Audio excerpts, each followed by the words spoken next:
Everybody, welcome back to Final Resonance TV and episode number 53 of Van Halen Stories. Today I have a guest I've had on my list since the very beginning of wanting to do this podcast 4 years ago. And you've asked for him. You know him from his Van Halen podcast, Running with the Dweezil. And you also know him from Zappa Plays Zappa. Dweezil Zappa's here with us today. How are you? Thanks for having me. It's great to have you, man. Finally, I've been, like I said, you have such a unique story with Edward Van Halen and your whole trajectory across your entire life, which is really amazing, an amazing story. So to have you on here and talk about that, that's awesome, man. Thank you for coming on. Van Halen is important to so many people, and future generations really won't have the experience of hearing the band and seeing the band at their apex. So that's the thing that can only be delivered forward in stories, sharing the stories from the people that love the band at the height of their exciting career. And so it's fun to be able to tell these stories and share these stories with other people that were part of the whole revolution of being, witnessing that band do what they did. And really, there's nothing like what they did. There's no other band that I can think of that has the virtuoso musicians that also create songs that last a lifetime that you want to listen to over and over. So it's the craft of great songwriting and amazing musicianship that, you tell me what's another band that has accomplished it on that level. Yeah, it's that's the whole thing. It's, your podcast, my podcast is all about sharing the impact and kind of putting it down for the future generations is how I look at it. I don't know if that's how you look at it, but your podcast kind of focuses on the technical playing, the uniqueness of his playing, and all those guests you've had. It's been an amazing podcast, by the way. I've listened to all of it, so it's great stuff. Okay. Yeah, great stuff. So let me ask you something that I don't know that I got really clear in any other podcast, and that was when you first heard Van Halen. When did it come into your consciousness? Was there a particular point that this happened? Well, I grew up hearing only my dad's music that he was writing or working on at home. Hmm. And I never listened to the radio until I was about 12. I started to hear the radio and I had friends that were listening to popular songs on the radio. So in Los Angeles, we had two rock stations. We had KMET and KLOS. KLOS still exists, but KMAT died out in the probably early 90s. Um, but the mainstay songs were Van Halen and Tom Petty and AC/DC and uh, Led Zeppelin and stuff like that. Those were the things that you would hear just over and over and over. So Van Halen, of course, stood out to me, and they played Ozzy Osbourne with Randy Rhoads. So those two players really stood out. But the Van Halen songs that I heard over and over on the radio. At the time, Unchained had just come out. It was Fair Warning had just been released, so that was on the radio a lot. So that was the very first record I bought with my own money was Fair Warning, and I also bought Van Halen 1. And I bought Blizzard of Oz and Diary of a Madman. Okay. But at 12 years old, that's the most popular music in the world was hard rock music across the board, even in Europe, very popular, Iron Maiden was top of the charts and all that stuff. So I was exposed to my dad's music, like I said, but by the time I heard the radio, I thought to myself, where's the rest of it? Where's all the other instruments? Where's all this interesting creativity for building songs and having all these different textures? So I wasn't hearing that in popular music like I was in my dad's music. Right. But in Halen, I could hear a lot of things that were so guitar centric that I was able to focus my ear and attention on the guitar in a way that made me say, oh, I want to do that. I want to be able to play that.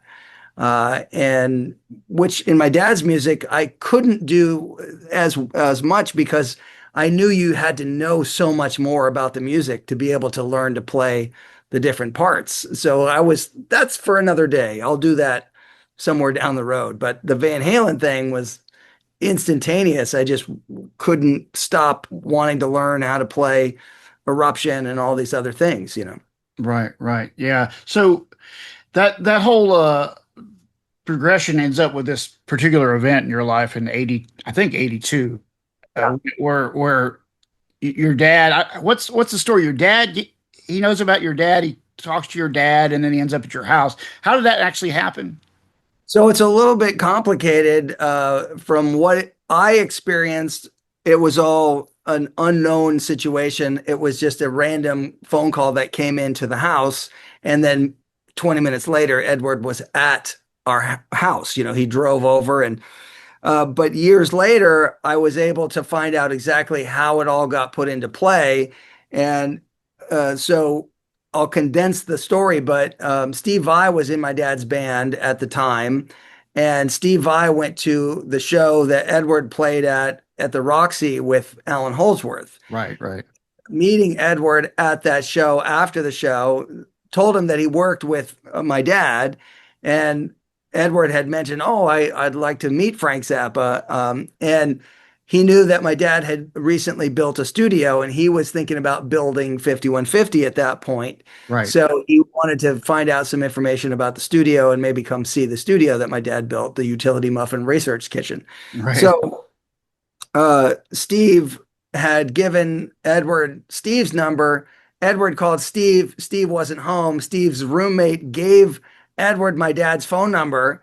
And then Steve got afraid that my dad was going to be mad that the phone number was given out by his roommate. So there was a little moment of panic on Steve's part.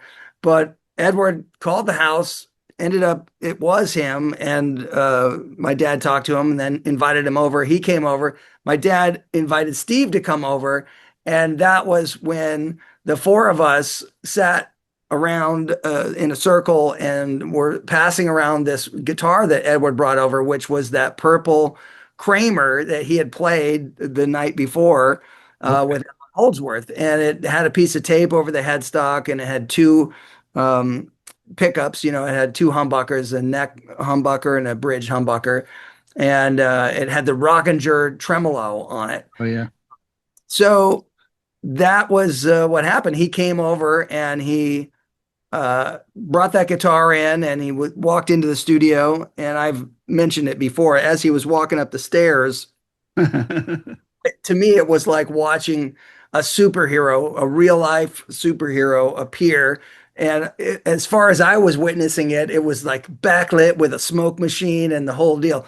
But he had on a Van Halen necklace like what you're wearing. He had the women and children jumpsuit on, and he showed up in a black Lamborghini truck way before those things were ever popularized. And so it was amazing. He just he came over, and at that time, you have to put it into perspective. There wasn't MTV or the internet or anything like that. All you had, if you were a fan of music at that time, were the records, the liner notes, and rock and roll magazines like Hit Parader or Cream, or some of the places that would have a lot of pictures of Van Halen.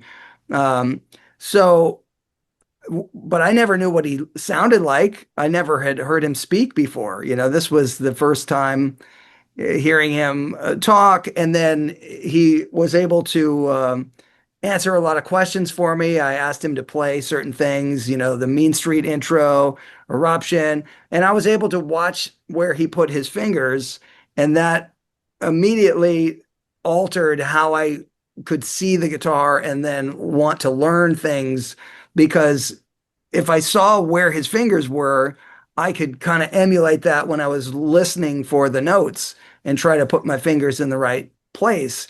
And watching him do things where he would use open strings and do creative stuff that other people weren't doing Right, right. was important for me to be able to see that up close. And it changed my life. There's no question.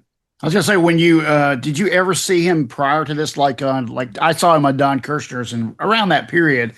So I saw the Unchained video, the live video, and did you have any exposure to it? Like you apparently had seen him in photos because you knew it was him when he showed up. But Yeah, I knew what he looked like and everything because of all the album artwork stuff and other magazines, but I had not seen any of those kind of videos. I didn't see any of the anything that would have been on late night TV or whatnot. I didn't start to see videos of Van Halen until they were on MTV, Gotcha. which, not much longer after that, maybe a year or more.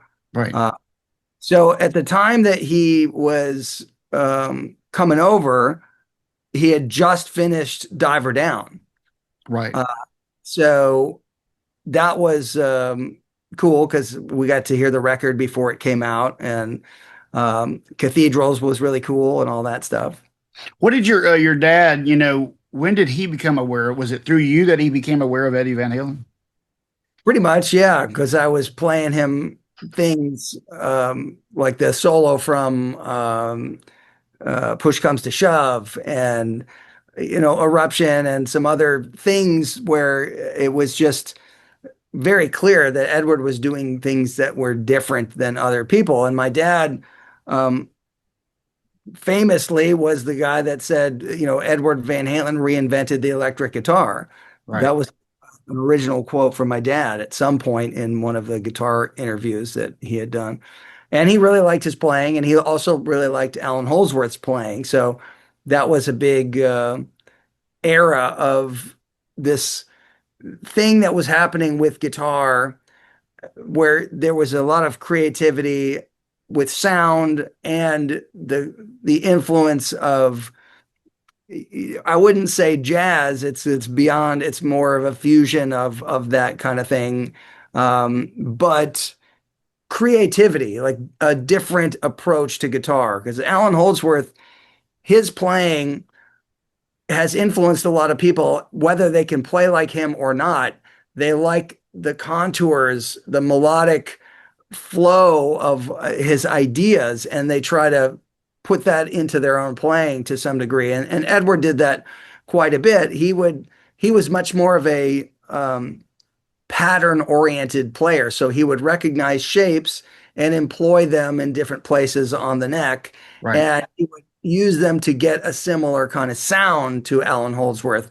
And there's definitely things that he completely um, used identical licks and things. Like one of the licks from Hot for Teacher is straight out of an Alan Holdsworth song. Which one? Which one are you talking about? Uh, well, I have this guitar here. I don't know if you can hear it, but Yeah. this Oh, really? a lick Wow. from a Holdsworth record. Oh, wow. Yeah. So on one of my episodes in my podcast, Yeah. uh, I actually overlay Hot for Teacher over the Alan Holdsworth. It's exactly the same tempo as well. Wow. So it's you can hear both playing at the same time, and it's pretty wild. Well, so let me ask you this about no, well, not Hot for Teacher, Ice Cream Man, the big stretch in that. Yeah. Do you think that came from Holdsworth? Well, the big stretch stuff definitely is something that Holdsworth would have done, but he didn't play that particular shape in anything that I've heard. It's more of a major sound than some of the stuff that Holdsworth would go for. But I think that particular shape, he came across that when he was playing on that Destroyer because it really sets up very comfortably to play on that guitar. And hear him on Women and Children First doing similar type of licks that have that big stretch in them. Yeah. Uh, Like but it's take your whiskey has that one big stretch in it. Yeah, Yeah. but even the other one, Simple Rhyme, has some something. But the ultimately that kind of pattern and shape derived playing is what he was always working from record to record. He would have new shapes and things, and so periodically there would be things that he would do that he might not ever do again. So a good example would be the oddball shape of the descending line on One Foot Out the Door. Okay. never played a lick like that ever again. You don't even hear it on live records. Right. Uh, so I have never sat down to specifically learn exactly what that is, but I have created a similar pattern that I use that gives the flavor of that. But I can show you what I'm talking Sure. about. It's if we can hear this, I know the audio is going to be terrible because it's over Zoom. Right. But so I will take something and just do a descending shape like this.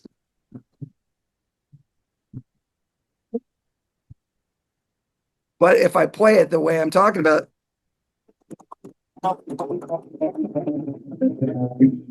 Yeah. I'll be able to take that thing. I don't know how well you're able to hear I that. can hear that. Yeah. Yeah, I can hear. So, but it's that kind of descending thing where you take something that is, you just play the same thing and you just move it down by a half step each time. So,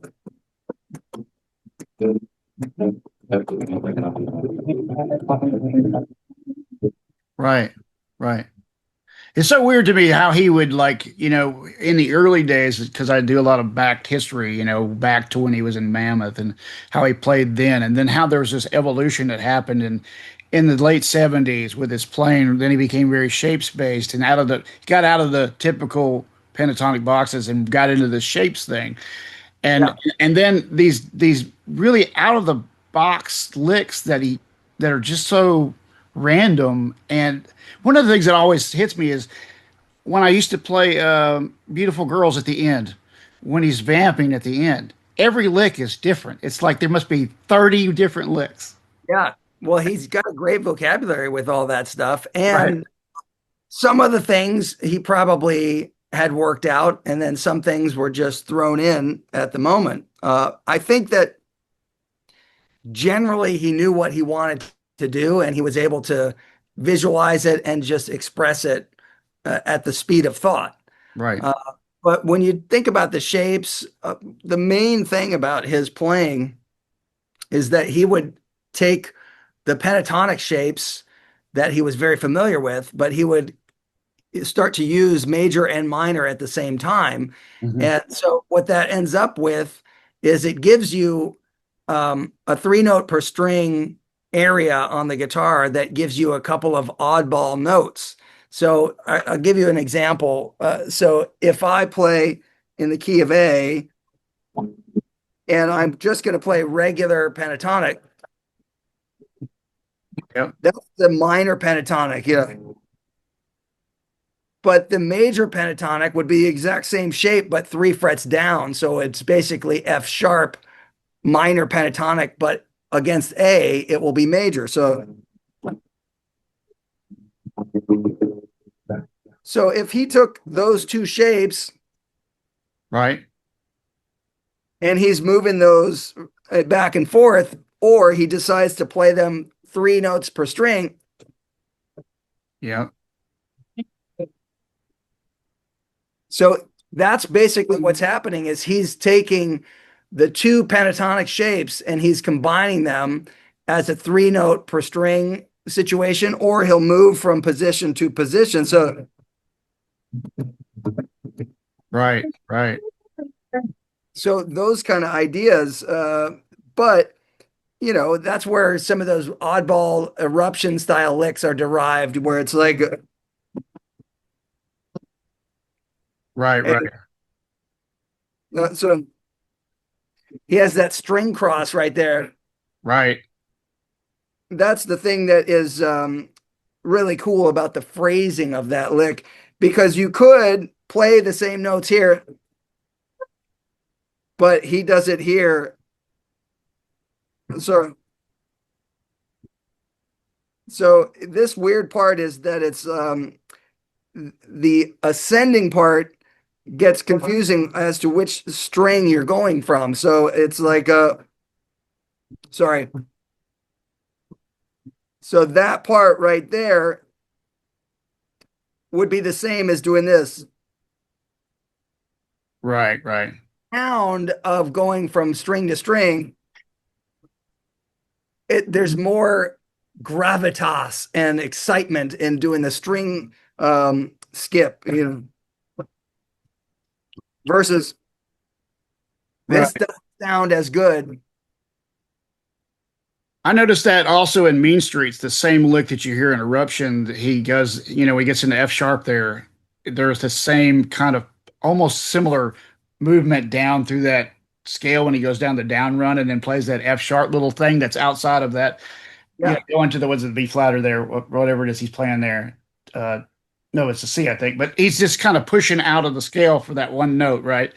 yeah, Yeah, yeah. So the beauty of the way that he put those things together is that for him, and similar to my dad, if it sounds good to you, then it's good. right, And right, he did. So he might be playing some notes that technically are not the right ones for the key, but they right, still sound good. They have an attitude, and they give it a color that wouldn't otherwise be there because somebody else would have thought, oh, that's I'm not going to go there, or they might have even not even thought to go there. But he sure. is pushing those things, and then he would have some cool stuff with open strings and other stuff too. But I just know that when he was playing his best, he he could really just take any idea that was available to him and execute it. He it's very rare, even on the earliest bootlegs, to hear him make any kind of mistakes. Oh yeah, right, right. It's wild. He was it's almost like most of the stuff that he was doing was just easy for him. Right. You said that he's like a puppy running in the field. I mean, that's one of the things I want to ask you is that, you saw him play up close with his hands multiple times, with amplified, not amplified. How, as far as his touch goes, was his pick hand a really strong hit? Was it No, very, heavy, very light. very Very, light? yeah. And But- that's when I first saw him, he was using very, very light picks. Like you could snap it in half. It was so thin. One pick slide and it had a complete, in Gosh. that was gone. Right, So if you're playing with a pick like that, you can't really dig in super hard. And he right, played pretty light strings. It was just, the sound of and you can really hear the difference if you're playing on an amp like a super lead. right, Articulation is very different, especially also the way that he held his pick. If he was holding it between these two fingers versus holding it like this, and he did switch quite a bit. right, uh, there's a snap to it when it's this way, especially for things like, when he's playing Ain't Talking About Love. yeah, on the side, yeah, Yeah, it's like, I don't know how well you'll hear the difference here, but like yeah, this, this kind of thing, if I play holding it, Randy Rhoads style, let's say, versus holding it the way Ed held it. So those kind of sounds, yeah. The clicky thing. there's like, because there's a lot more of a snap and a pop in the upstrokes, that kind of what happens is your hand has more surface area to mute the strings when you hold it like this. If you hold it like this, you lose half of the connection of the rest of your hand for palm muting. So the real snap of that stuff while it's being palm muted is easier to do with the pick grip that he favored most of the time. Right, You will see him go to this other thing, especially later on. Like if you watch videos of him playing, like on the for unlawful carnal knowledge footage, you'll right. see him holding it like traditional quite a bit.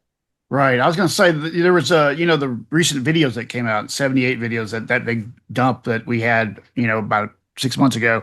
What did you get from that? Is there something that you learned in that it was something you hadn't known about before?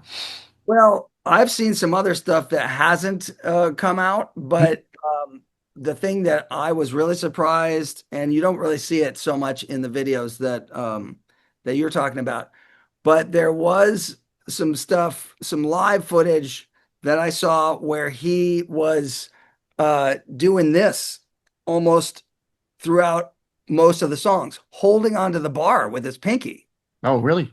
which was really weird to see. Huh. Uh, so he had a lot of anchored to the bridge action, which I was really surprised to see. Hmm. Uh, and he was controlling where the bar was with his pinky way more than I've ever seen. So that was really surprising. So when and if that footage ever comes out, Hmm. I think everybody's going to be like, wait a minute, that's Right. that's different. So when he played, it sounded so aggressive. You were talking about the super lead, the attack, and the combination of the pick in his hands. There's this. Everybody's always trying to capture that clickety click kind of thing he does, like when he's doing the pull offs on Eruption. Yeah. That pattern he does. It's really, and you hear not only that the open strings, you hear that sort of that palm mute that's going on along with the pick. I think it is. Part of that is because of the surface area of his palm and the way he's holding the pick, it makes it more percussive. If Right. you're holding it a different way, it's harder to get that palm mute to you Ah, just, at least for me, I can't get enough surface area on the strings. right. So it's easier if you hold the pick the other way. But that kind of sound, that very percussive sound, is he in the early days did not use any kind of overdrive pedal or anything like that. It was really the guitar and the amp. And the amp, of course, was being pushed much harder with the Variac because of the regular super lead without that doesn't get as much gain. Right. You- Right. So there's a lot of versions of the stock amp to make it just like the one that he had. Sure. Sir has a great amp that's like that, but it doesn't go all the way to Van Halen 1 territory unless you use some kind of a variac to give it more gain. But even the newest Marshall, they have one that has just come out, a super lead that has a little bit of a mod on it where you can get a little bit more gain out of it. But the main thing is that percussive sound is just what's built into a Marshall anyway. Right. If you have it set the right way, it'll still clean up when you roll your volume down. But where it becomes that thing that he talked about, where he was like trying to control the beast, when it's on the verge of feedback and it has all this gain, with the Variac, it was not as loud as when you just had it up full on, all the knobs up. Um, but he had more gain. And sometimes, even back in the early days, that wireless was giving him some more gain. So that's kind of an undetected or not so much talked about element. Those early systems, that's like what Solo Dallas has, the thing that Angus uses. Schaefer Vegas. Yeah. Yeah, so that does actually add some gain and a little bit of a mid-range bump and some top-end clarity. And you see pictures of him in the studio where that wireless thing, the tower, is visible. Yeah. Yeah. That new IK multimedia Brown sound thing. Have you tried it yet? I haven't. I've heard about it, but I haven't tried Pretty, it. it's pretty amazing. It really does do a lot. It emulates that wireless. It emulates the Variac in different settings. It does an amazing thing where when you just let go of the strings, it just feeds back in a way that I've never experienced with my Axe FX. I have an Axe FX 3 as well, and it does something that I can't do with that. It's weird. I've never experienced it. I'll have to check it out because that's part of the proximity thing that Yeah. happens when you're playing loud and you're near the amp. And it's not just because it's a lot of gain, you Right. know. Uh, so part of the excitement in the sound, especially when he's got sounds that have less gain, as you go further into the catalog, by the time he's doing 1984, same amp, but way less gain. Right. You know, there's a lot of clarity in what he's playing, but it's a little brighter and it's less gain. for sure.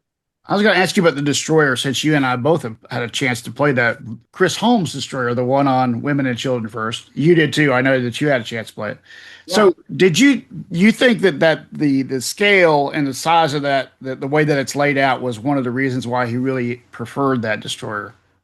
for sure. There's something super comfortable about playing that guitar. Right. Uh, just really, especially for like the Ice Cream Man style lick and other similar things like that.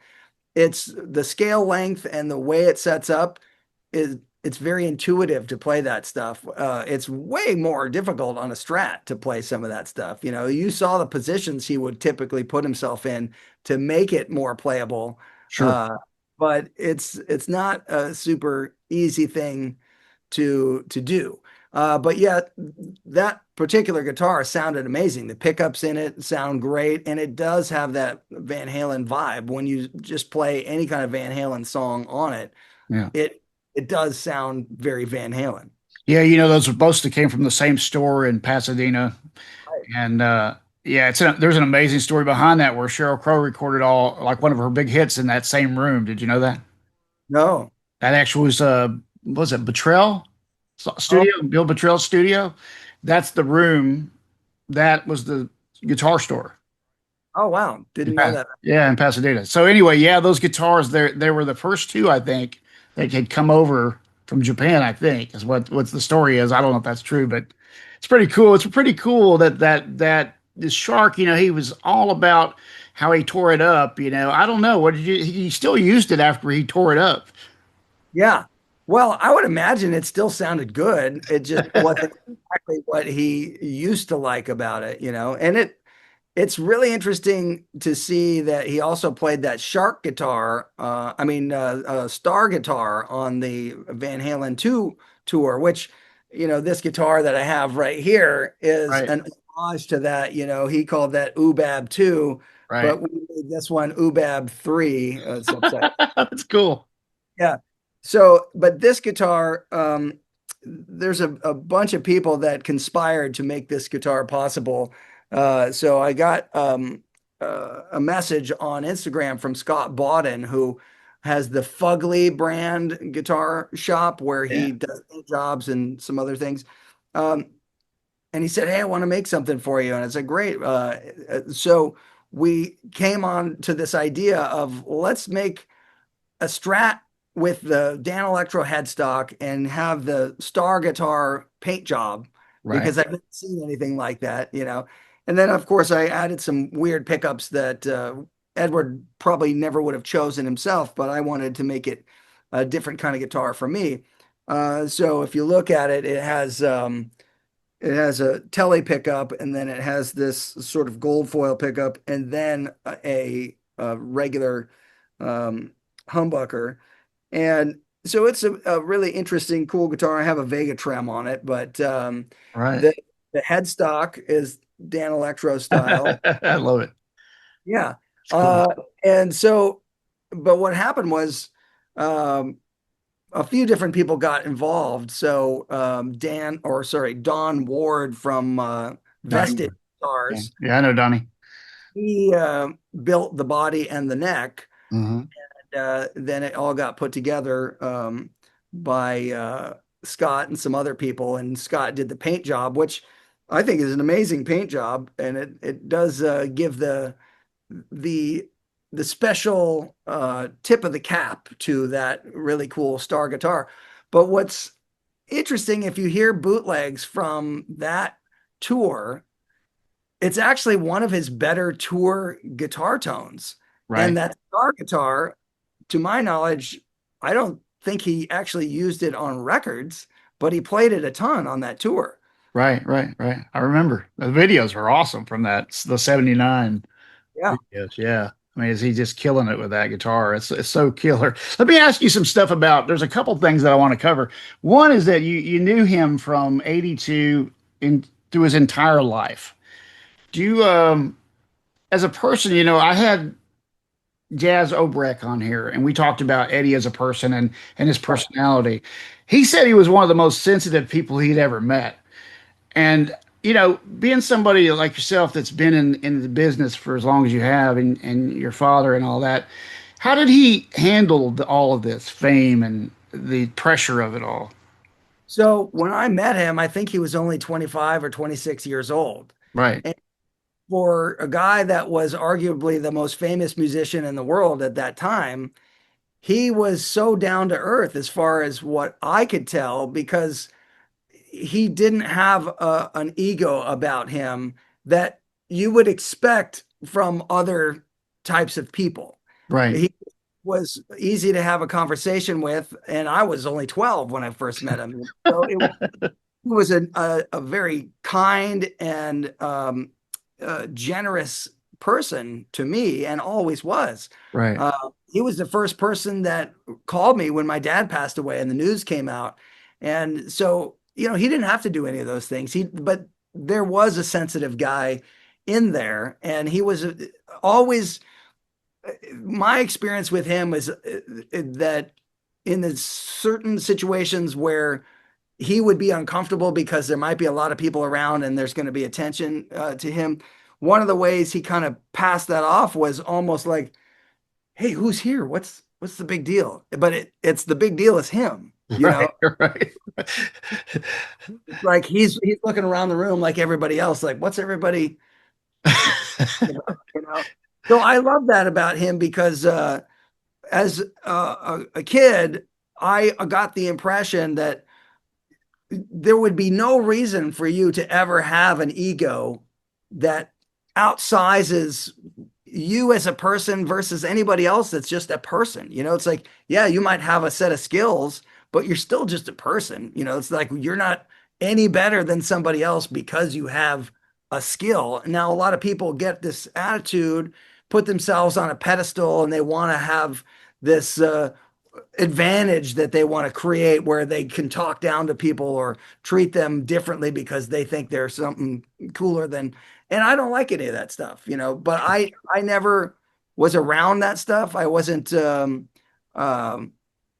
inspired by any of that stuff, but I think it was in large part because I saw that Edward, who was as famous as you could ever be, Hmm. didn't act like that. Right, right. So I was going to ask you about that. It leads me to NAMM back in '87. I was at that NAMM in '87. I have this awful picture of you that I took that I didn't bring Right. with me today. But you're wearing almost what you wore on the records. You were just wearing one of those outfits you had in the '80s. And that was the show where Ed played with Steve Stevens. Yeah. Yeah, do you tell me about what you remember about it? And I know that you were with him. There's pictures of you with Jeff Watson and Brad Gillis and him, and Yeah, that was all, I think, backstage at that particular show. right, But it was always exciting to hear him out of context, hear him do something in a jam where it was very extemporaneous. So you might hear him do something you've never heard on a record. right, And then also hear what kind of guitar sound he was going to have for that particular thing. So there were a few times where there were NAMM show jam sessions. One of them got rehearsed actually at my dad's studio. It was one that Billy Idol was part of. It could have even been that one. I just don't remember. right, Uh, but when you go to a NAMM show, it used to be a lot more fun back in the day in I the remember. 80s. I remember. It was great. Yeah, but generally speaking, uh, jam sessions are not that good. They're not that exciting. People are not really gelling and playing well as if they were more rehearsed and, Right, but every so often something cool or exciting will happen. And, um, there's things out there that you can hear of Edward playing with people. Some are better than others. right, Um, but it was still always exciting to hear him play. The times where he was at a different point in his life where he was struggling with more things, so we're getting into the 90s and stuff right, in the Van Halen 3 era. Um, some of that stuff is a little bit difficult to watch because right, you know that there's something off about it. right. Uh, I personally uh, didn't want to see a lot of that stuff at that Sure. time. I wanted to hold on to the better memories of things. And so it was nice when he was able to get past that stuff. I did have a conversation with him one time that was pretty interesting where he was saying that, now that he was sober, he was having a hard time getting in the zone, for writing and playing. Because I was asking him about the first six records, every record you had a new technique or a new tone or a new sound, and you were pushing all of those things, the boundaries, consistently from record to record. Do you still think about doing that? Were you conscious of that at the time? And he was just like, well, it was just whatever I was enjoying at the time. But he said it was easier for him to be in the zone. So when you think of all the songs that he wrote in the early days that they still were pulling through and using later on, even he was like, I can't believe I wrote all that stuff when I was so much younger. And so he still always enjoyed playing, but I think at a certain point he was thinking to himself, uh, how am I going to get back to that place of inspiration? And I think more often than not, he did it in his rhythm playing, but less so in his lead playing in later years. Uh, So He you're wasn't, are you saying like, when he went through the Hagar era, he kind of made that transition to a song-based writings, versus the riff-based, yeah, well, it was a bit of a combination of both, but I think right? he put the emphasis more on the songwriting and the arranging.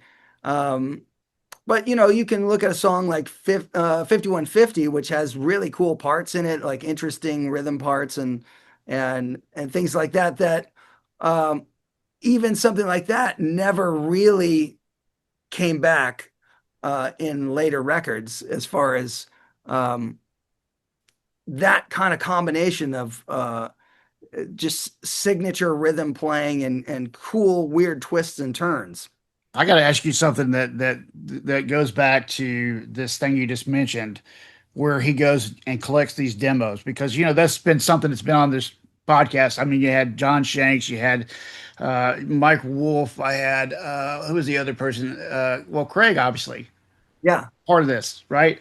So those demos, how did that all shake out to where I understand it as Ed came to you yeah.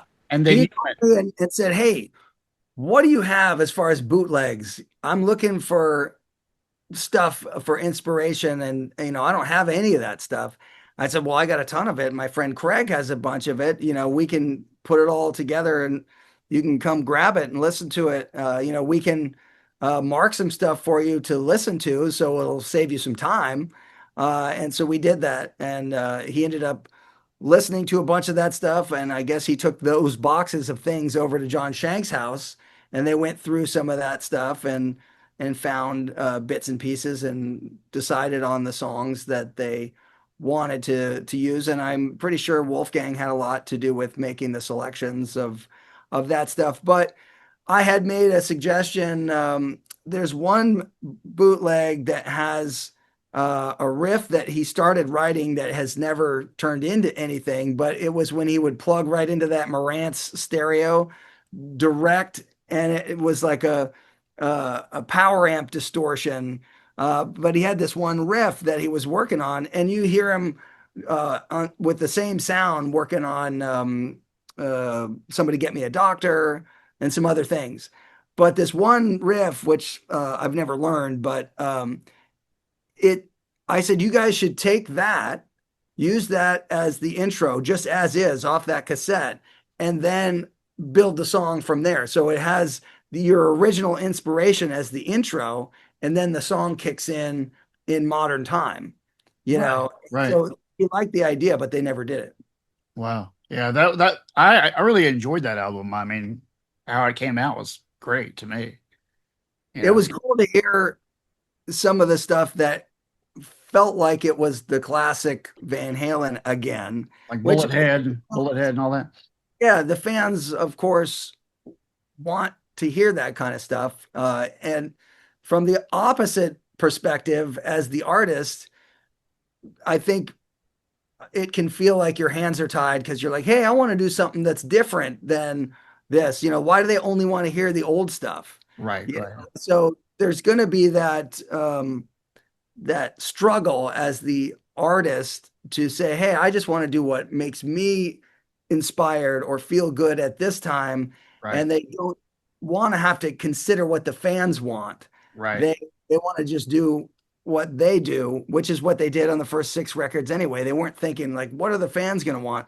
They're just writing the songs that they enjoy playing.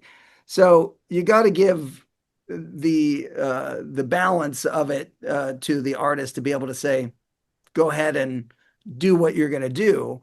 But do we like the stuff that's from the early era? Of course we do. I mean, that's what got us into it. So most fans have a soft spot for that. So what John Shank said, that Roth pretty much had to rewrite all his parts. So that was almost a totally new thing there.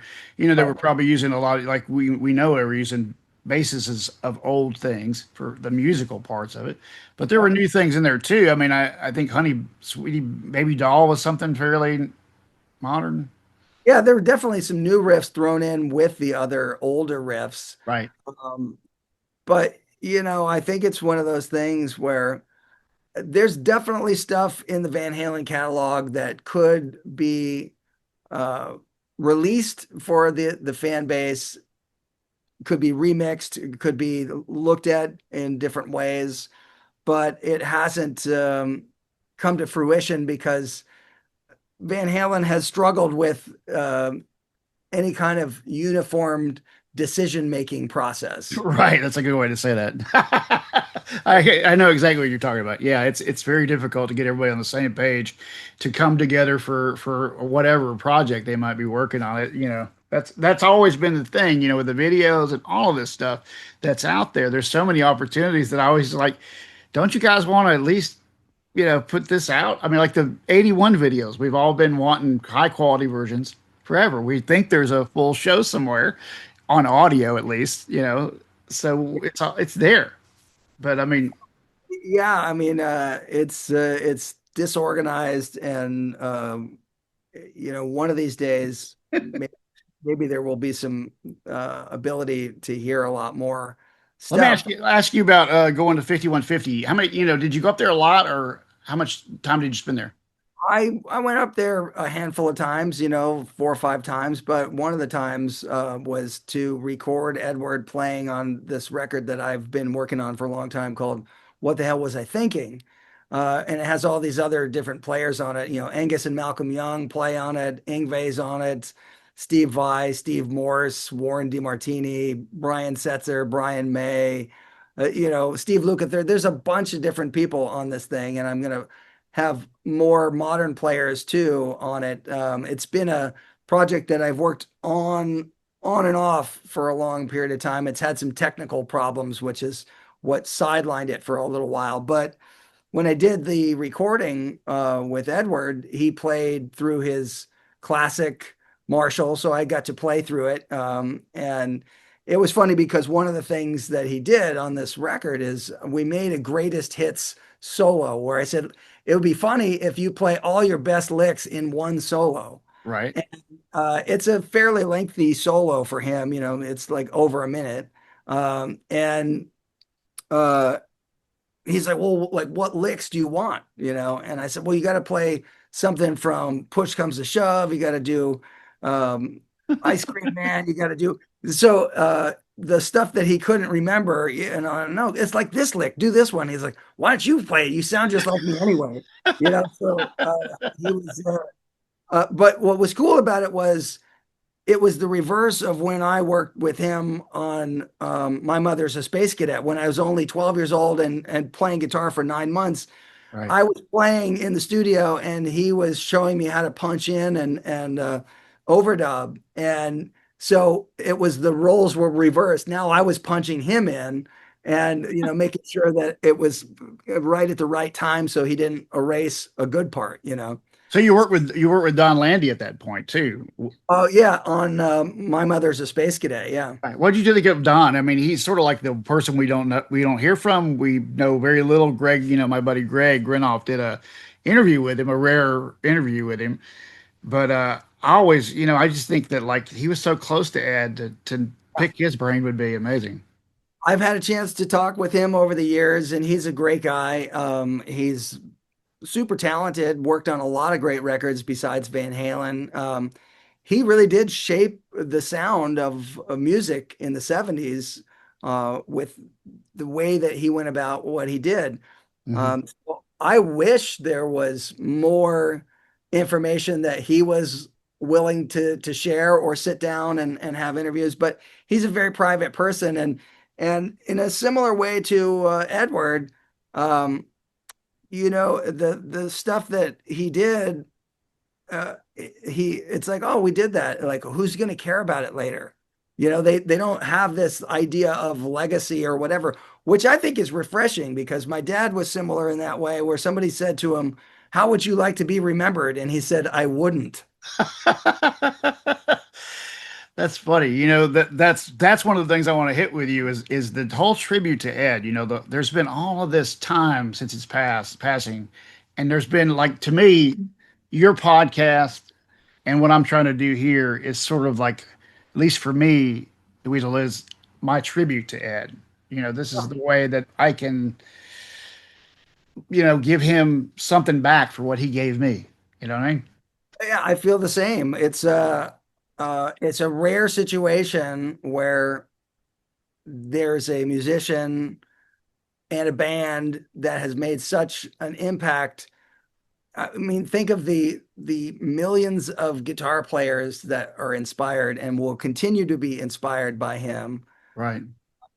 For the few of us that had that journey that started us on an instrument because of what he did, how could you not feel like you want to share that inspiration back and tell other people, like, look, this guy was amazing and it changed my life by listening to the music and learning the music, and what little time I got to spend with him also made a huge impact on my life. So, of course, sharing these things is an important thing, I feel like, to give some other perspective out there, because at this point in time, there's younger musicians that might be just getting into guitar. They might not have the same kind of impetus to discover the music, and it won't hit them the same way because they have access to so much other stuff. It's like this is just one more thing. It's like, oh yeah, that's that Van Halen guy with the stripes, whatever.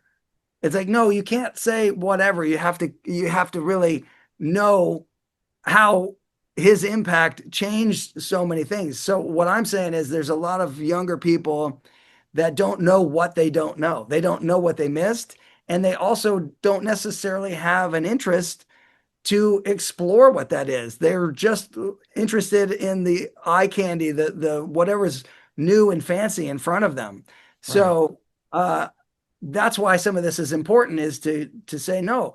If you really want to know how some of the things that you might like now came into existence, you have to go back and see what was before it. So I Yeah. think, Yeah, I was gonna say, the like I saw the Les Paul documentary a number of years ago on PBS or whatever it was, and I was, taken aback by what I didn't know. I knew a little, but I was just shocked at the depth of his career. right, And it was sort of like with Edward, if you think about how much impact he had on not only the songs and his career as a musician, but the industry as a whole. You and I know this because we were there before that. We saw how he inspired little things throughout all the different companies that have come up at, kind of in the background of this inspiration, including his own. But, there was a time when he didn't even feel, I don't think he felt like that was something he wanted to do, you know? well, yeah, I mean, that's another thing about his humility as a musician as well. He, I think he, over a period of time, realized the value of his contributions. But in the early days, he wasn't looking at it from a business perspective of like, let me capitalize on this and trademark this and do that. And he just was doing what he was doing and playing music. And he knew that at a certain point in time, a lot of people were copying what he did. Mhm. So there was some ability to say, okay, well, let me now put official things out there. But before that happened, a lot of people were making copies of his stuff without his ability to do anything about it.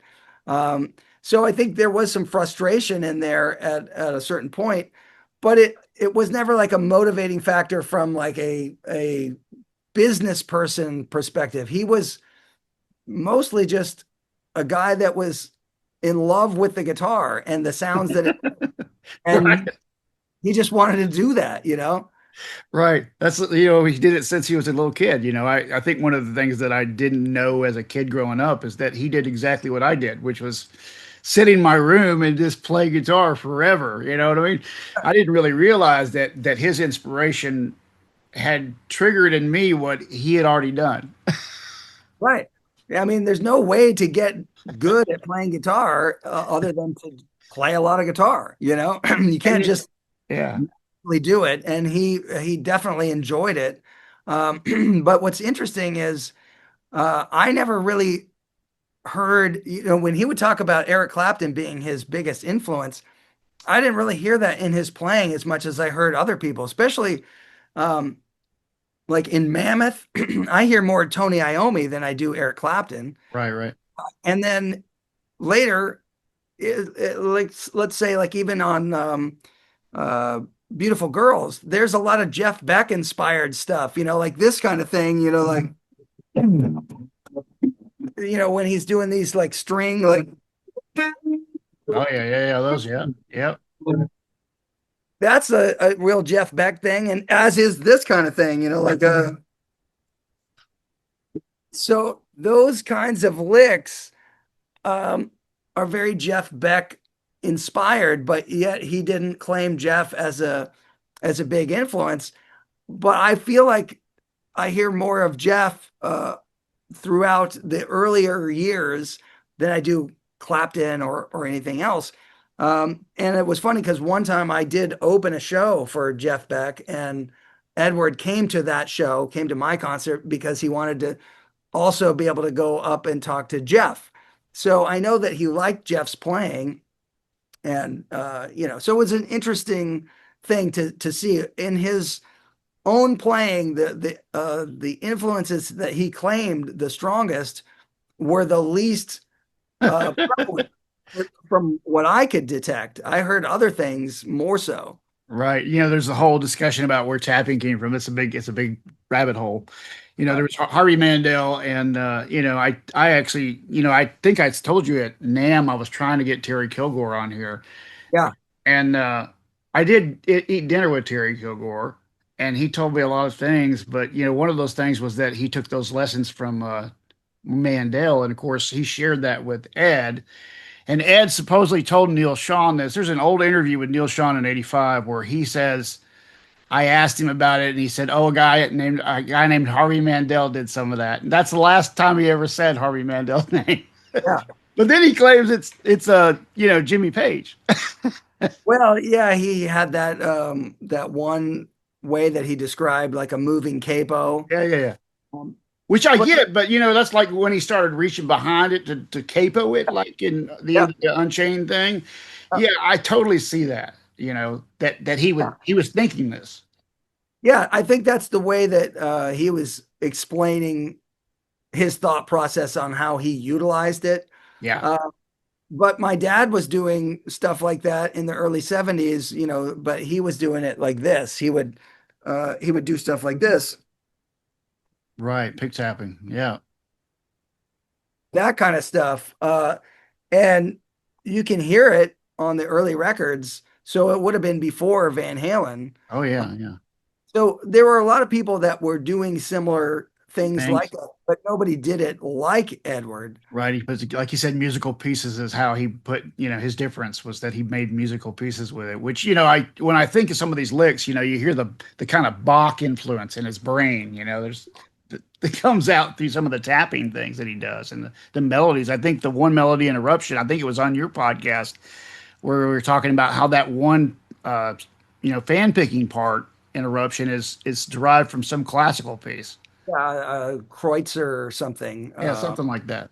I don't remember exactly, but that's something I think he used to play on the piano or something too. Right. Right. So that's another thing that's interesting about his playing is, um, let's say a song like Unchained, Right. he wrote that on the piano, but Right. that's when he played on the guitar. It's one of the most guitaristic riffs that you could ever. It's the most guitar thing a guitar could do, but he wrote it on the piano, you know. Yeah, that's amazing, man. That's crazy. Let me ask you this: since you're in a rare position, this is a rare position for you. Like Zappa Plays Zappa. You, what age did you start? You'd spit like '06 is what I read. You started doing that. I started performing shows in '06, but I had been learning the music in for about 2 years before I put the band together, just to get to a place where I could feel like I was going to be able to play it the way it needed to be played. Because for me, I wanted to let the music do the talking. It's if I'm going to tell you, hey, I'm good at playing this, somebody's going to say, I don't care. Let me hear it for myself. Right. I don't need to say anything. I'm just going to play it and have as much as an apples to apples comparison as I can make it. And then really just not care what people think, because if I know I put the work in, Hmm. that's all that's needed, you Right. know. Right. Right. So that's how I did it. I learned as much as I could, but You were what? How old were you though? That would be, uh, that's 20 years ago. So you're in your 30s. yeah, yeah, because So, I'll be 56 in September. right. So I was going to ask you. The reason I'm asking you is because when Ed passed and Wolfgang became so adamant that he would never play Van Halen stuff. Did you ever feel? I mean, I guess you didn't feel like that about your father's music at any point, did you? Because you eventually came to do this. yeah, well, so I think everybody's going to have a different experience when it comes to the loss of somebody very important in your life, especially if they're a musician and you love the music.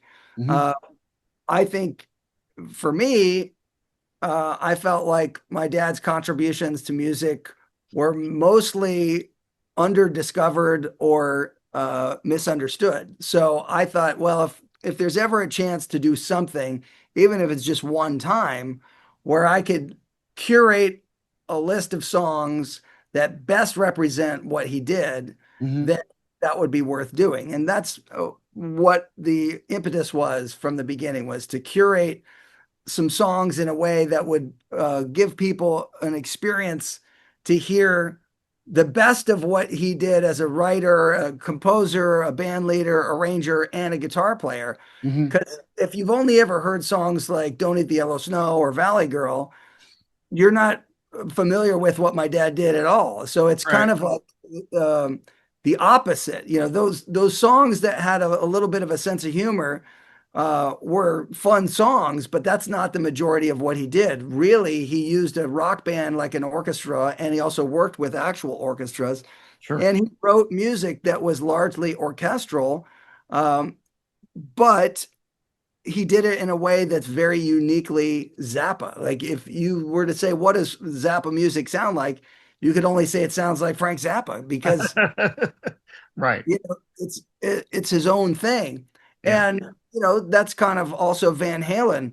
Before everybody started copying all that stuff, they were Right. the only band that sounded like that. So they had that in common, which was, what does your music sound like? Well, just sounds like your ideas coming straight out through the speakers. I think the limited time that both my dad and Edward were making records, they were able to do something that other people weren't able to do, which was freely express what they love doing in a way that also other people could enjoy and get into. So Right. the the bonus was that people liked what they did. He would have still done it whether people liked it or not. My dad as well, you know. So that's really kind of one of the points here is that the people that really love music and really love playing an instrument, they're going to do it whether it pays their bills or not, because it's just something they really love. If Right. you're in it for the fame or something else, that's going to be apparent in the music in a different way. You know, it's going to come across as an attempt to uh, make people come to you in a commercial way versus, hey, discover this because we enjoy it and the magic is in the performance. And that's really in the early days of Van Halen, you would never see a band better than Van Halen in presenting their own music. Right. Before you had the jumbotrons and all that stuff, people would bring binoculars just to watch what was going on and see the stuff up close. You know, everything they did was amazing. It was athletic. It was virtuoso music, but it was also songs that you could sing along to and you could hum the guitar solos. I mean, they did stuff that other bands could only dream of doing, and no one does it as good as them, you know? Right. So Wolfgang, he recently did a Drumeo thing where he played all of his uncle's parts on the drums. Yeah. And then he said he didn't really revisit this stuff much, but he looked like he was having such a good time. It was like his father, how his father came across. He had that same exuberance when he played. And I always wonder, that how heavy that burden is. It's for you, you were just saying how you expressed it by doing these tours that you do. Right. I think for him, the challenge has also been that, uh, and to some degree for me, people want to say, well, you know, what's it like to be in the shadow of? Right, right, right. So the key with that is to not care what anybody thinks. Like I don't feel like I'm in the shadow of. I'm a fan of my dad's music just like anybody else. Right, So if I play the music, I do it as best as I can do it, and that's all I can do. So yeah, I don't care if I'm compared. In fact, if I am compared and I have an apples to apples comparison and it's commensurate with what he did, then it just proves that I put in good work and I'm able to do something very close to what my dad did. right, And that's great, you know. And I look at it as carrying on a family tradition. Like, let's say my dad was a medieval shoemaker and he made the pointy-toed shoes. I would have to learn how to make the right pointy-toed shoe. And then if I was able to do that, people are like, great, these shoes are just like those. I love these shoes, right. you know. And but what's wrong with carrying on that tradition? You Yeah, know, the flip side is you never see a situation where there's a banker whose son goes into the banking industry and gets a CEO job, and then somebody says, "Oh, you know, you should have tried to do something else other than what your dad did. You know, that's right, not for you." Like, right. no, they all say, "Oh, great, you followed in your dad's footsteps." But somehow, if you have a guitar involved, people are like, "Oh yeah, let me see." It's so dumb, you It know. is And dumb. like I said, the key to it is don't care. And I Right. think Wolfgang is much closer to that now. But Yeah, there were a lot of times where people gave him a hard time. They gave him a hard time about his appearance, yeah. whatever. It's like, fuck those people. Right, right, right. Yeah, I love Wolfgang, and one of the things when I did meet him is that I did realize, which we all kind of know from different kind of truth, is that like John Shanks said on here, he is the historian in the family who actually knows the Yeah. history. Like the guys themselves hardly know. It's hard to remember sometimes when you come up with something, it's just because, hey, that was the thing in the moment. You might not spend a lot of time really thinking about what it is, but if you're the person that does the deep dive discovery and you make the connections like, oh, this is similar to this, and this must have been inspired by this, and put those pieces together, you look at it from a very different perspective than the person that wrote it. And it's like, well, all I did was just pick up a guitar and do this, and that's what came out. You know, Right, it, it's a different process for some people. You know, some people can be very analytical about what they do and how they do it, and other people it's just a natural flow. And that's really what it was with Edward. Is it's just what came out. Right, right. You said that you kind of went back and you're like, play the greatest hits. So then he's like, what are you talking? And then you play him the greatest hits. That's Yeah. so cool, though. Like when you were at the studio, did you get a chance to play any of the other guitars? Did you play Frankenstein? I played that one before because he had it when I was doing My Mother's a Space Cadet. And he was like, yeah, maybe we'll use this guitar, but it didn't end up sounding as good Really? with the amp that I was playing Okay. as the guitar that he gave me, which was that cream colored star Yeah, guitar. yeah, Uh, yeah. there was something about that guitar through the little amp that I was playing that just worked. Wow. For So the was that guitar heavy, or everybody talks about being ash? that guitar was not particularly heavy, no. Oh, okay. Now, You mean the Frankenstein one? yeah, Yeah. yeah, yeah, No, yeah. I didn't. I don't recall it being super heavy. No, And the Rasa, though, I saw you say this on Norms that it was super heavy that one was. Yeah, that felt like 10, 12 pound guitar at least. because it's that 2 inch body that he was trying to make the Floyd Rose. I think thought it would make it sound better to have more wood, more mass. Did you notice that at all? I have never noticed that, but I'm also one of the people that is. If I pick up a guitar, the guitar makes me play a certain way, and I don't really try to make it be something that it's not. Hmm. I just will take it for what it does. Right. Uh, to some degree, Edward was like that with some instruments, but he did like to tinker with others, and he would, go to the nth degree with certain guitars. And the problem with that is that you might go past the point of usefulness. Like the Shark. Yeah. Did you play the Shark? I never played that one. That one wasn't available at the time, but Right. Right. So yeah, cool. yeah. So cool, man. Thanks for coming on here today. One of the things your dad, said, the only reason I know this is because Steve Vai tells this story about your dad, about the advice he gave him. And all he said was, don't stop, keep going. Right. Yeah, that's pretty much it. And for me, he also said, "Don't be an asshole." A good thing in life. And it kind of relates to what we're talking about with Ed. That was a lesson that I learned just by watching him just be a normal person in life who just happened to be good at what he did. And he was just learning how to deal with people being excited about what he was doing. You know, prior to that, everything was a struggle, for him, So Right. uh, he was probably just getting into a place where he could just start to breathe and be like, oh, this is actually, it was always fun to play the music, but then now the accolades and the success, that's another thing to have to learn to deal with. But he still, like I said, was just a down to earth, generous, kind person. Yeah. That was my experience. Yeah, I was gonna say I met him at the Smithsonian when he was there for that event. He did that. I was there at that, and he it was funny because I had almost met him at that NAMM show in '91. Yeah, You were at that with the Steve Morris thing, right? yeah, Yeah. So I had missed an opportunity there, and then finally met him at Smithsonian, and he was everything that I thought he would be. Everything that you just said.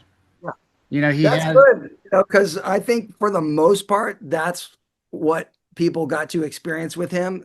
He had other periods in his life where maybe that wasn't the case, Mhm. uh, and that would have been a shame for somebody to have so much love and affection for what he did, and then maybe have an experience to meet him when he wasn't the best version of himself. Sure.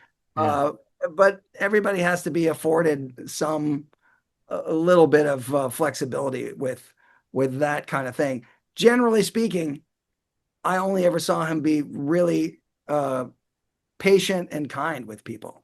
Yeah, I alluded to it earlier, and this is a kind of a funny story about Eddie.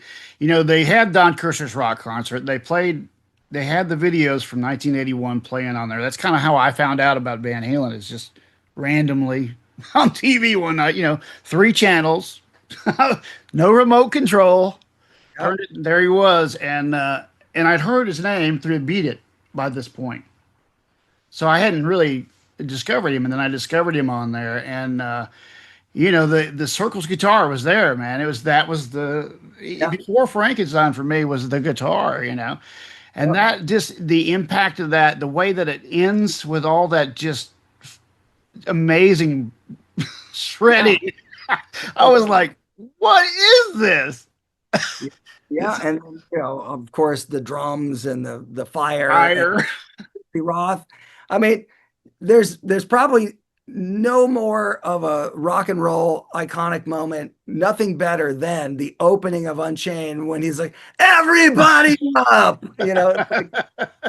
It's the ultimate thing. Like he was so good, David Lee Roth at that point. That was the apex of David Lee Roth, I think. Right. And his chops in 81, I talked to Alan Garber about this. And we were discussing, he was doing things at 81 that were just so crazy. Like, Well, he was definitely into the Alan Holdsworth phase, so he was getting a little bit more of a different set of patterns on the neck. But on that tour, he did some wild versions of Mean Street that there's a recent thing that came out, one of the only good soundboard tapes from that Fair Warning tour, which has Ice Cream Man and then Mean Streets and his guitar solo. And he's doing some really cool, weird stuff where he's moving the rhythmic pattern chromatically around, and he almost turns it into like a 1-4-5 blues progression. So it's pretty wild. I've never, I want to sit down and learn it one time, but he's doing this thing and where it's like, but he go, he moves it down. yeah, I actually heard that Greensboro thing. Is that what you were talking about?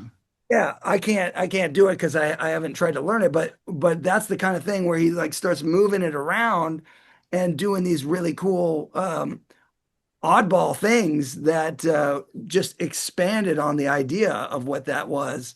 So uh, I would love to hear a full board tape of that entire show because the bootlegs from that tour all sound terrible. Right, I know. I've listened to them. Yeah, it's crazy how, when I've gone through the catalog to learn it, really learn it for like I do a tribute show, and I never, I played the typical ones, ain't talking about love, you really got me.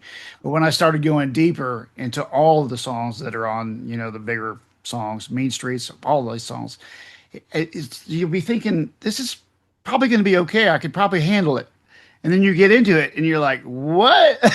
Yeah. A good solo like I'll Wait, a fairly simple solo, but actually very difficult to play like him. Well, the crazy thing about that solo is there's probably about six different punch-ins. He didn't play that solo all the way through. That's put together. That's Right. why it's tricky to try to play. And the sound changes pretty drastically. There's neck pickup parts and bridge pickup parts.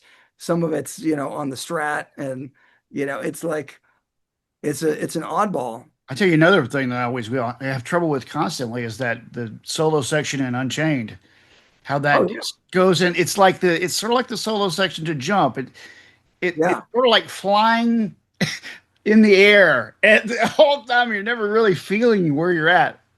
Yeah.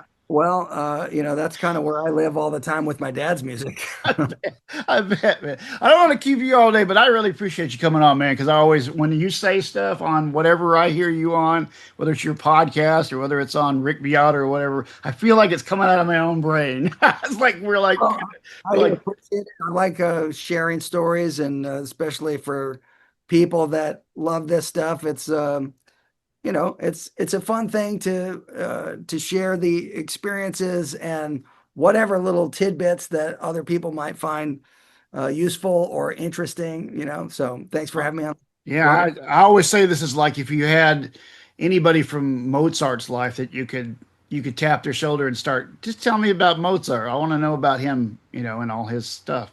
Yeah. We would love to have that, right?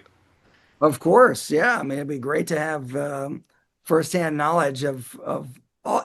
Basically, I think humans like to see other people, other humans who are good at what they do. Everybody can, whether or not it's, I mean, a universal thing is to see somebody that has a skill, whether it's athletic, musical, whatever the case may be, if you as a person look at that and go, wow, that person's really good at that.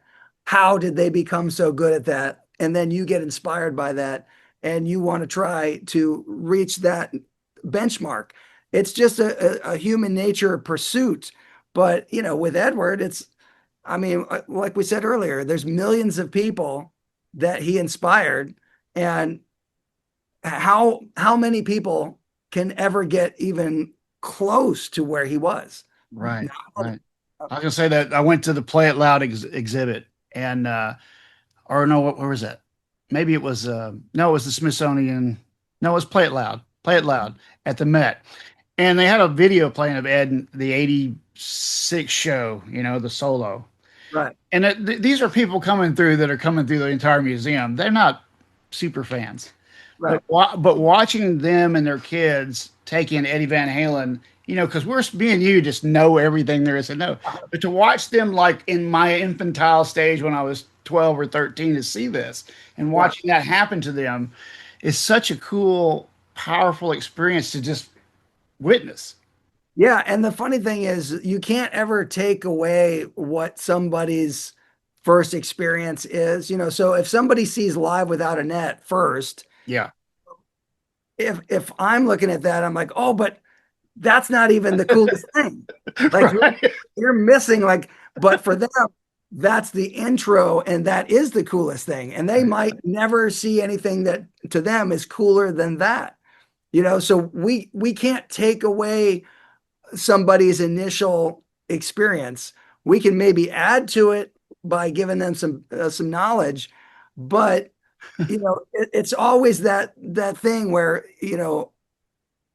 whatever inspires you, it may not be the same thing. Like what inspired me might not be the same as you, Sure. uh, other people down the road. But it is funny when you do know as much as I know or as based on experience. Um, if you see somebody get into it from the thing that we would say that's not even the best part, yet excited, I'm always rooting for the person to like really discover, take the deep dive. Whether they do or not, we'll never know. It's the same with my dad's music. Sometimes people get into it at different weird places. Like he made about 65 albums in his lifetime. Wow. And then posthumously, there's probably been another 40 plus that have come out. But the crazy thing is, they're all so drastically different. And where people decide to get into the music makes a difference on how they enjoy it. So if the first record you ever heard of my dad's was one of his weirder records, like he's got a record called Thingfish, which is universally hated by so many people in the fan base. But yet, some people, that's the one they got into first, and that's what they love. So whenever I meet that person, I'm like, wow, you're a real weirdo for loving this first, you know? But that would be like almost, somebody hearing Van Halen 3 going, yeah, that's the Van Halen that I love the most. Right, You know, right, right. I don't know how many people fall into that category, but it's possible that It is possible. yeah, That's great. The reaction videos are another thing that's kind of interesting is how like they even showed a couple of kids that were about my age watching the Unchained video, the live one, and they yeah, had the same reaction I did. But there's so many reaction videos these days with like, and even these young girls who are learning to play guitar that are just fantastic. I mean, and they all know about Eddie Van Halen. It's wild. yeah. Well, I think that will always be the case, but what is unfortunate is sometimes he gets lumped into just an 80s category and people are like, "Oh yeah, he's like one of those 80s guys. Who cares, about." It's like, "No, no. He's way more than that. And so you have to I always try to get people to do a deeper dive on the history of music. Yeah, I got one more thing to talk to you about real quick. This is hilarious because back we have this tribute band, 80s tribute band, and we were coming up with a fake name for one of our members. Yeah. And for some reason Donnie Johnson came into my head. Don Johnson, right? And I was like, didn't Don Johnson have a record back in the day? So I looked the video up and I'm like, oh my God, it's Dweezil Zappa. Funny part is in the video, I'm miming the guitar part that's on the record because I played on a different song on the record. Okay. So I played on a song called "Last Sound Love Makes," but in the video I'm playing on the song "Heartbeat." Right, right, right. But that record actually has a lot of really good people on it. Bonnie Raitt's on there, Stevie Ray Vaughan's on there. There's probably like a half dozen other really amazing musicians on there, and a lot of people, said, "Oh, this is not anything that we should ever listen to." But there's actually good playing and good singing on the record. Yeah, it sounds good. Yeah, it just got a bad rap, because the video is lauded as one of the worst videos ever made. Well, I appreciate you coming on, man. Well, thank you. Yeah, so thanks for hanging out with us, and everybody will really appreciate it. And you have a good rest of the day, man. And if you ever need anything, you know where I'm at. Sounds good. I appreciate it. We'll probably do something like this again somewhere down the road. Sounds good to me, man. Thank you. Thank Have a good you. one. Okay. Bye bye. Bye-bye.